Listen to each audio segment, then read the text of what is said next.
So, I don't know. If people had problems with shows, that's their problem. I don't care. I think they were good shows.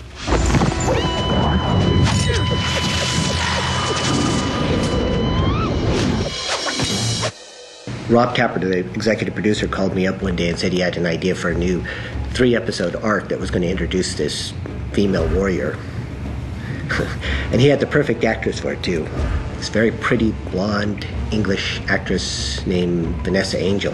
Finally, the actress that they cast in the part got sick and couldn't show up, and so they cast Lucy in the part. We'd worked with Lucy a number of times before. She played at least 3 other parts earlier in the Hercules series and in the movies. But she was just somebody we all really liked a lot.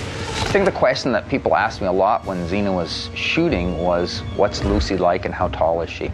For some reason, everyone thinks she's 6'3" and she's hard as nails, or did when the show started. And they didn't realize that she's not really that big, but that there's this soft, wonderful woman inside there. And that all started to come out in season 2 and 3. You really began to see that part of Lucy. Hey, boys. Wanna play?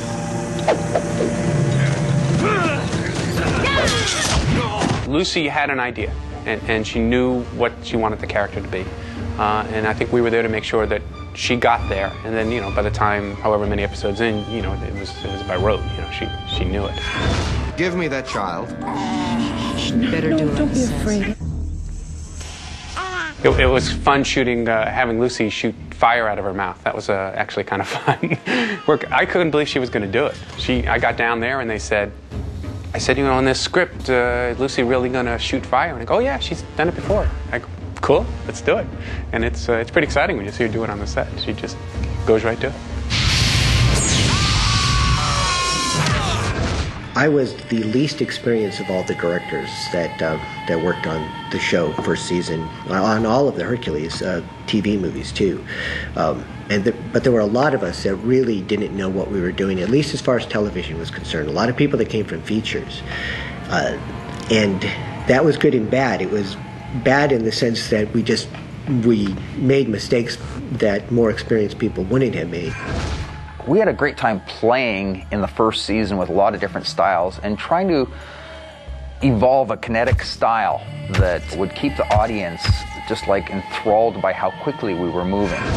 But there were also a lot of things that we didn't know we couldn't do, and so we attempted a lot of things that wiser people probably would have demurred from. And a lot of what we did that was different, I think, at that time, is we did bigger action scenes than most people were doing.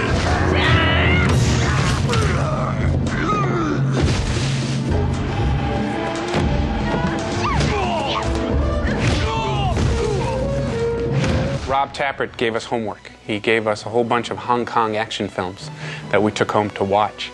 And so he told us about the style he wanted to do in the show. Rob Tapper, who was our executive producer, who was a big fan of the Hong Kong action movies, wanted that style of fighting.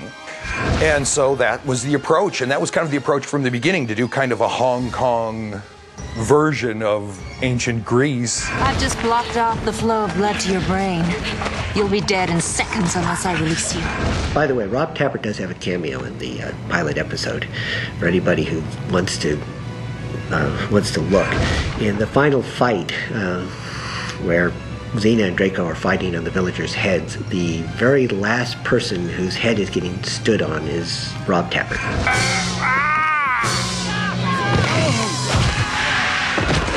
He gave us pretty free rein in terms of how we wanted to direct it. He had a second unit down there, and so they knew how he wanted the action sequences to be. But we were starting from scratch, and so it was kind of fun to be in one of the first few directors, and still everybody trying to find their voice when you're down there. Even by the time I got down there, everyone was still trying to figure out, okay, how do we do this? We were borrowing heavily on Xena all the time from Hong Kong filmmaking. We would see a fight and would say, let's do our version of that. The big ladder fight in Xena is, of course, lots of wire work, but we're also, if you watch that, the camera is zooming and twisting. It's on a double Dutch dolly head, so the camera's twisting, turning. People for a while were calling me the Dramamine director. but I was just trying to infuse this whole show with an energy and kinetic nature.